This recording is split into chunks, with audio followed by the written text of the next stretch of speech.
Hi everyone, it's June 23rd, 2021, Wednesday, 10 minutes to 5 p.m. Pacific time. We always come in a little bit early because we're excited to get and connect with all you are watching live on YouTube, on TikTok, on Facebook, and on LinkedIn. We're going to have our regular weekly Q&A session discussing what's going on in the immigration world, taking your questions live with general educational info, not case-specific kind of stuff. This is a place to be to ask these questions. I've been doing it for over a year now. We're going to have a lot of questions coming in, and one of the first questions that always comes up as people are starting to trickle in is, how long is my case going to take? Unfortunately, there's no answers to that. The situations with the embassies are dire. Hundreds and thousands of cases have been backed up, where typically it's only maybe a dozen or 2 or 3 dozen cases backed up. And so they're not moving these cases forward. They're very slowly, some embassies are processing them. So if you're outside the United States, it's slower. If you're inside the United States, sporadically the cases go by fast, surprisingly. But many times there's just delays. Work permits right now, when you have an adjustment of status case, sometimes takes 8 months now. I'm getting average. So that's bad situation. But there's hope. They're redoing and rejiggering a lot of the immigration laws to make it less archaic and strict as the Trump administration is putting it. So there's room for optimism. Thank you, Oluwa Timi, for coming on regular. But with that, we're going to jump in and get your questions and just discuss U.S. immigration. See you in a second.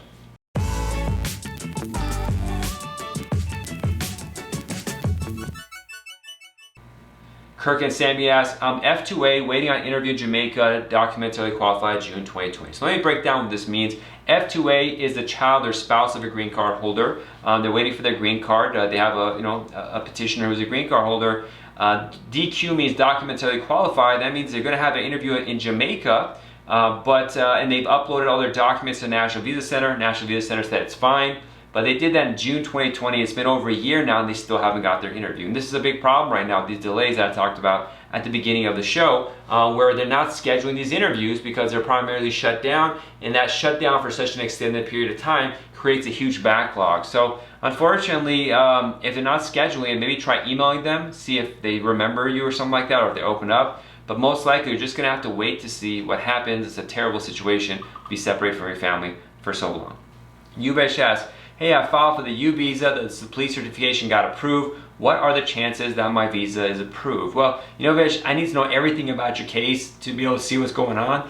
And I can't give you chances. It's either you meet the requirements or you don't in this kind of case. This is not there's more to a U visa, which is a person who's been a victim of serious crime, than just getting the police certification. There's a lot of background stuff. You have to document everything properly.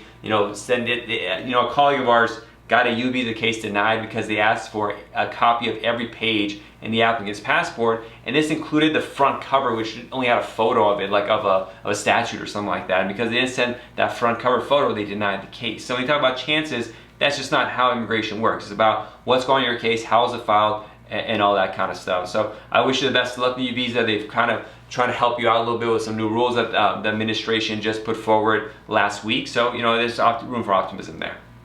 KB asks, if I'm an F1 student, as a student visa holder, I have a business idea, should I apply business and how much investment is necessary?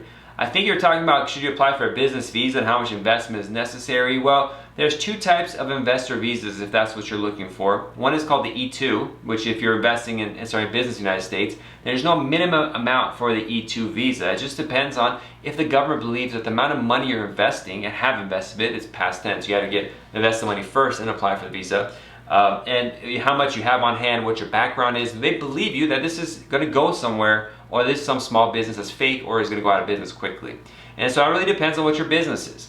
But even before that, for an E2 visa, you have to have a passport from a country that you entered with, if you're doing change of status or just in general, that has a treaty with the United States for the E2 visa. So the E2 visa, for example, Chinese people, Chinese passport holders, Indian passport holders, Brazilian, Russian, they can't do the E2 visa with the United States because those countries don't have the E2 treaty with the United States. But other countries do. Most of Europe, Japan, Australia, and parts of South America, and Central America, they could do that and come on the E2 visa. So that's the smaller thing, and that just leaves you a visa for you to live and work and operate your business in the United States. There's an EB-5 program, which is you invest a larger sum and you eventually get a green card. It's a very complicated, complex program, much higher dollar amounts, and you have to create 10 full-time jobs, which is not an easy task.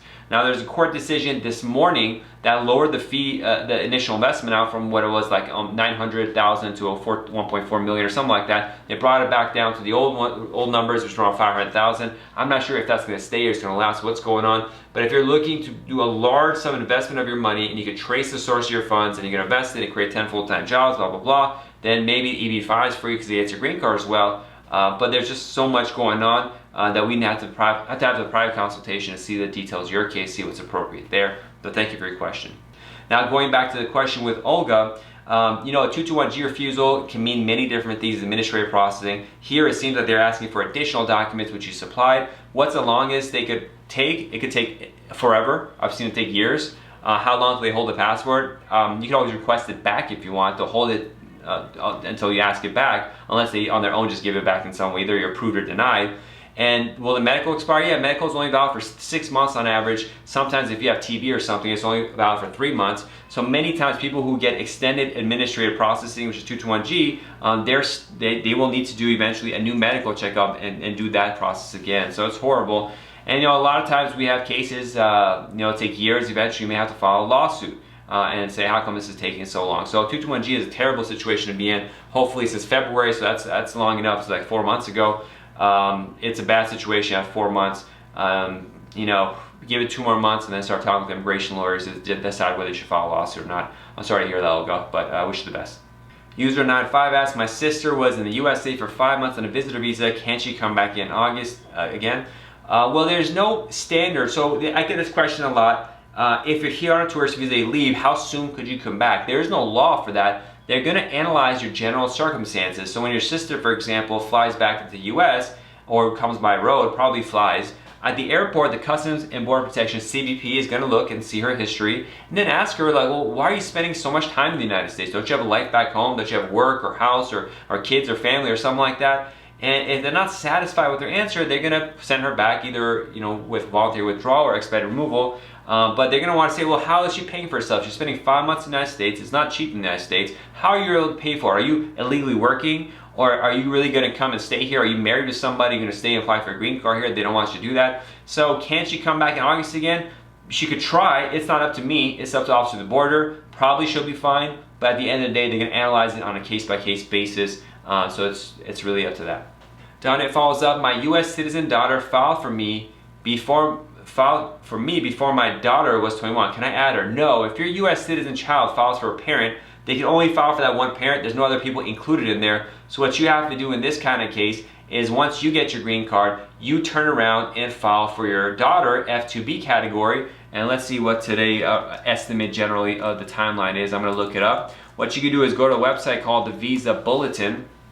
And there they update these charts every month that break down generally who is getting green cards based on the time that they file the case. Now, cases like yours where you're a U.S. citizen, you had a U.S. citizen child file for you aren't part of this. It's not considered what's called a preference category, so this chart's not there. But for you, F2B, that you're going to file for your adult daughter, they're approving cases filed, the green cards are being issued, immigrant visas, let's say it would be proper, immigrant visas being issued for cases filed in February 2015. If you're from Mexico or the Philippines, it's much longer. But if you're from, you know, everywhere else in the world, cases filed in September 2015, about 6 years ago, 6.5 years ago, are getting the green cards now. So you gotta get your green card, immediately file for your daughter. It's gonna be a while until she could get that green card, but you know, just start sooner rather than later. Once you get your green card, get the ball rolling. Sorry for the bad news on it, but hopefully you can reunite your family soon. Already asked, hey there, John. Can a green card holder sponsor an F1 student through marriage? And does the F1 student need to maintain status until green card is approved? Well, that's a great question. Even lawyers, we have lawyer groups, this question came up a couple times in this last couple of days. Well, first off, if you're a green card holder and you marry someone who's an F1 student, you can file for the green card. Right now, the F2 category, F2A category, preference category, which is what it's called, is current, so you can immediately file for their green card. And they do not need to maintain status until the green card is approved, only until the adjustment of status application form I-485 is submitted. After that, they could drop out. It's not recommended. It's good to keep the underlying status till the end in case something bad happens. But if you have a solid case, and I don't know the details of your case, it is possible to do that, file these cases regularly, and so that's that. Download the Ultimate Marriage Green Card Guide. Go to marriageimmigrationlaw.com. It'll give you a lot of guidance on the general process. But it is possible for a person, a student visa holder, to marry a green card holder and apply for a green card. But there's a lot more information you need to know about your finances, the F1 student's pre-immigration background, your relationship documents, all this kind of stuff. But the key is you need to maintain your status, maintain the F1 student status until the green card is approved. No, it's just up until the filing of Form I-485. After that, you don't have to maintain status. But don't violate status, but you don't have to maintain going to F1 student. You're in the period of authorized stay. You can stay here until the decision is made, but you shouldn't do any other violations like work without permission or something like that. All right, BJ says, hi, once I get an I-140, I-140 is an application for a petition for a green card from an employer. If I go back to India, does it stay valid? Can I get a green card when my priority becomes current? Yeah, so I-140 is an application an employer gives to the government saying on a future date when it's current and things could work out, this person is going to be employed at their company. So you don't have to stay here in the meantime. You could go back to India. There's a huge backlog in India. So that's a major issue. Even if priority is current, it's going to be backlogged for the next year or two at least. But it is possible, and now I need to know all the details of your case. I'm not sure what's going on in your case, what kind of issues are. But in general, if an I-140 is pending, sometimes people have I-140s pending and they're living outside the U.S., not even here. So it is possible to just get the immigrant visa later. You have to do consular processing, but you don't have to stay in the United States to get your I-140. It's just most people want to. But I've been getting a lot of people from India recently contacting me asking the same thing. So there's something different going on. A lot of Indians want to go back and wait it out. I've been seeing that a lot. But Bridget, thank you for your question. All right, Parent and Android regular. Hi, Attorney Khosravi asking for a friend. If an EB1 petition is denied, how long before I can apply again with additional more detailed evidence? So the EB1 petition, there's 3 different types of EB1 petitions, but you're probably asking about the EB1A visa. If that's the extraordinary ability visa, the other, with EBC in particular, will have different kind of issues. But if you're talking about the EB1A extraordinary ability, which is showing the government, the U.S. government, that you're one of the best in your field, and based on that, you should be able to get a green card, Form I-140 submitted with evidence. You get a denial, you could immediately turn around and refile a new one. There's no time lapse between them, but you just want to accumulate more and more evidence to have a stronger case the second time around. Now, if in the first case there was an issue like accused of fraud or something like that, that creates these other issues that exist, so that may be problematic and prevent you from reapplying. But on a typical case where they just said there wasn't enough evidence, well, you could turn around immediately and submit that evidence and get the ball restarted. Just want to, build it, have a good case. AZ asks, I submitted Form I-400, and there's no Form I-400, you mean N-400? Just wondering how my kids that are under 18 green cards will become citizens. Okay, so Form N-400, not I-400, is an application for naturalization, Form N-400. And in that, once you become a citizen, if you have children that are green card holders in the United States under your custody, and maybe not in the United States alone, but usually it's with your custody, they become citizens automatically. So what you do to for that one is that you should follow, you go and get their passport. So you go to the post office, wherever it is you want to apply for your passport, and you show your naturalization certificate, you show custody of the children, show their green cards, this and that. The rules are written on the Department of State's passport website, and you get their passports. That's a cheaper and faster way to do it. The best way to do it, though, additional to that, afterwards, is filing Form N-600. So N-400 is for citizenship application, N-600 is the application for certificate of citizenship. So that's additional paperwork that the Department of Homeland Security will have and give to you a copy as well that says they're U.S. citizens. So you want to do both is preferred. The N-600 has a lot of fees associated with it. It's going to be expensive. But first, go and get your passport, the passport office, and give the forms and proof that you're a citizen, children green card holders. And then after that, if you wanted to, it's recommended you file for N-600 to get their certificates of citizenship. But we got to see what's going on with your kids, where they are, all these background kind of stuff, but probably that's how it's going to work out. Thanks for the question. Yalwar asks, can we get an extension on 1-year OPT when pending I-485? My EAD OPT is expiring. Is there a way I can continue working or have to wait for new EAD?